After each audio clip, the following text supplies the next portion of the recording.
Camille avait fini tard au bureau et, fatiguée, avait commandé un VTC pour rentrer chez elle. Elle s'installa à l'arrière, salua distraitement le chauffeur, un homme souriant d'une trentaine d'années, et sentit, dès les premiers kilomètres, une gêne grandissante. L'air était lourd, la ville semblait étrangère dans la nuit bleutée, et le conducteur jetait sans cesse des coups d'œil insistants dans le rétroviseur.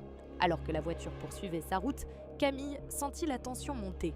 Le chauffeur commença à égrener des détails précis sur sa vie. Son lycée, ses études, sa famille. Pourtant, elle était certaine de n'avoir rien confié à un inconnu auparavant. Elle répondit vaguement, le cœur battant, alors qu'il insistait, posant des questions intimes et se retournant brièvement entre deux feux rouges. Le trajet se fit interminable, chaque mot du conducteur résonnant comme une menace voilée. À l'approche de chez elle, le chauffeur se mit à faire des compliments étranges, affirmant qu'elle était sa passagère préférée, espérant la revoir, demandant quelle porte menait à son appartement.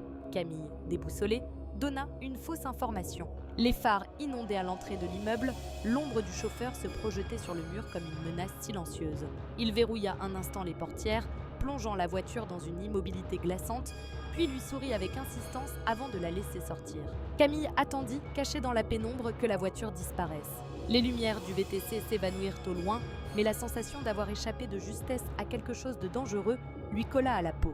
Dans la lumière blafarde de son salon, elle verrouilla soigneusement la porte et jura de toujours se méfier des sourires trop faciles. Elle ne reprit plus jamais ce chemin, mais parfois, le soir, elle croit encore voir un regard insistant dans le miroir.